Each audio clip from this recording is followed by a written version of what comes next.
ஆனி மாத பிறப்பையொட்டி நெல்லை பாளையங்கோட்டை ராஜகோபால சுவாமி திருக்கோவிலில் கோபூஜை வெகு விமர்சையாக நடைபெற்றது. இதில் திரளான பக்தர்கள் கலந்து கொண்டு பசுவிற்கு சிறப்பு பூஜை செய்து வழிபட்டனர். தென் தமிழகத்தில் பிரசித்தி பெற்ற வைணவ ஸ்தலங்களில் ஒன்றான நெல்லை பாளையங்கோட்டை அழகிய மன்னார் ராஜகோபால சுவாமி திருக்கோவிலில் தமிழ் மாதத்தின் 3வது மாதமான ஆனி மாத பிறப்பையொட்டி சிறப்பு கோபூஜை நடைபெற்றது. இதனையொட்டி அதிகாலை கோவில் நடை திறக்கப்பட்டு விஸ்வரூப தரிசனம் நடைபெற்றது. பின்னர் கோவில் பெரிய திருவடி சன்னதி முன்பு கன்றுடன் கூடிய பசு அழைத்து வரப்பட்டு பூஜை நடைபெற்றது. தொடர்ந்து பசுவிற்கு புத்தாடை அணிவிக்கப்பட்டு உலக நன்மை வேண்டி சிறப்பு அர்ச்சனை செய்யப்பட்டு அரிசி, வெல்லம், பழங்கள் உள்ளிட்ட பிரசாதங்கள் கொடுக்கப்பட்டன. தொடர்ந்து மகா தீபாராதனை நடைபெற்றது. இதில் திரளான பக்தர்கள் கலந்து கொண்டு பசுவிற்கு அரிசி உள்ளிட்ட பொருட்களை வழங்கி வழிபாடு நடத்தினர்.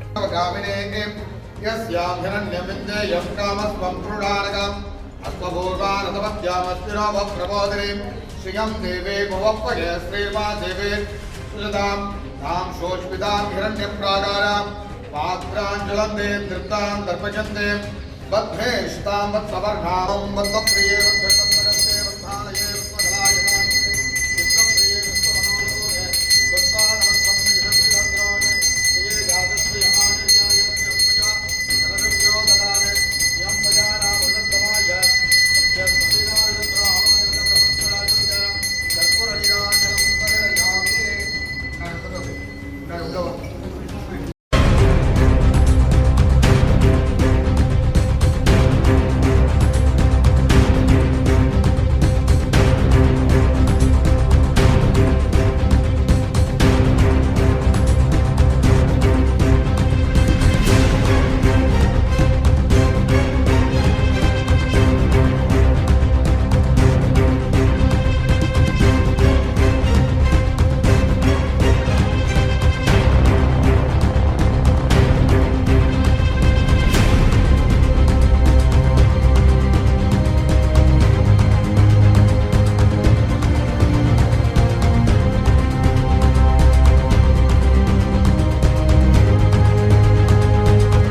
श्रीभ्यो नमः श्रीलक्ष्मी मल्लभ आरंभा विघ्नो मुनिमध्यमाम् अस्मदाचार्य पर्यन्ताम् वन्दे गुरुपरम्पराम्.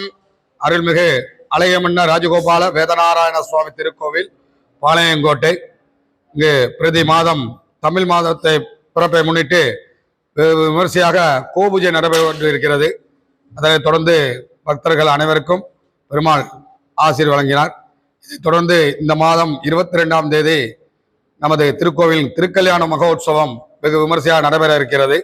பக்தர்கள் அனைவரும் கலந்து கொள்ளுமாறு கேட்டுக்கொள்கிறோம். ராமசாமி திரளை வைத்து மாலை ஞாயிற்றுக்கிழமை காலை 9 மணி அளவில் திருமஞ்சனமும் மாலை 5 மணி மேல் சுவாமி மாப்பிள்ளையப்பு திரு சீர்வரிசையுடன் மாப்பிள்ளையப்பு ஊஞ்சல் வைபவம் மாலை மாற்றுதல் சுவாமிக்கு வெகு விமர்சையாக திருக்கல்யாண மகோத்சவம் நடைபெற இருக்கிறது.